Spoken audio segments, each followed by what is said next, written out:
Кеше бізде, как обычно, вызовтар болып жатты.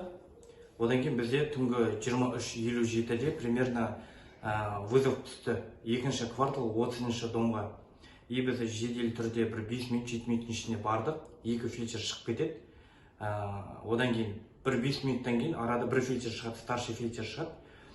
Ол машинаға отырып планшетін толтырып жатады. И сол моментта мен машина ішінде просто отырамын. И арада бір минут, 2 минут өткеннен кейін машина бізде қатты шайқалады. И мен оң жаққа қараймын, ол жерде как бы ештеңе жоқ. Сол жаққа қарағанда бір адам кішкентай тумбочкасымен кетіп бара жатады.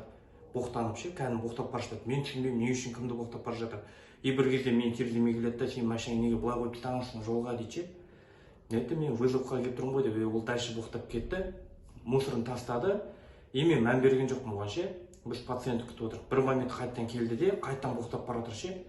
И мен машинадан шығып та айттым, сіз неге мен боқтап отырсыз деймін да. Біз түннің бір уағында біз ерігіп жүрген жоқпыз ғой деймін. Годовалы бір жастағы бала ауырып жатыр деп. Вообще түсініп тұрған жоқ. Сен көріп тұрсың, мен келе жатқанымды дейді. Сен маған жол бермей тұрсың дейді. Мен айттым, сен жаяу келатсың ғой брат деп. Ол вообще тыңдаған да жоқ, алды да, короче, резко ұрып, в общем, дальше кетіп қалды. И мен ана жерде не істерімді білмей қалдым, кәдімгі машинаға келіп отырдым. И фельдшерлар сұрайды, пациент шықты, не істейміз дальше?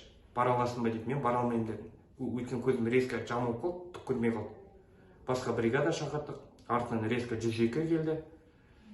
Сонымен осындай болды. И больницада міне жатыр.